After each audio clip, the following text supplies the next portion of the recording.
ব্রাহ্মণবাড়িয়ায় আশুগঞ্জ উপজেলার শরীফপুর ইউনিয়নের ১ নং ওয়ার্ডের শরীফপুর গ্রামে সরকারি একটি ব্রিজ ভেঙে ফেলেছে স্থানীয় প্রভাবশালী মহল। স্থানীয়রা জানান, ২০০৮ সালে সাধারণ মানুষ চলাচল করার জন্য খালের উপর স্থানীয় সরকার প্রকৌশলী বিভাগ এলজিডি এই ব্রিজটি নির্মাণ করে। পরবর্তীতে স্থানীয় শরীফপুর সরকারি প্রাথমিক বিদ্যালয়ে সীমানা প্রাচীর তৈরি করলে এই ব্রিজ দিয়ে চলাচলের রাস্তাটি বন্ধ হয়ে যায়।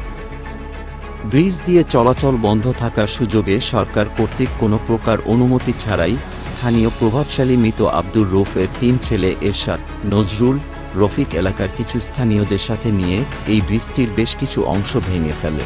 সরকার কোনো কাগজপত্র আনতে পারে নাই, তারা জোর করে এটা ভেঙে ফেলছে। রফিক, এরশাদ, নজরুল, এরা ৩ ভাই। সরকারের একটা কোনো কিছু ভাঙতে হয় তাহলে সরকারের পারমিশন ছাড়া কেউ ভাঙতে পারবে।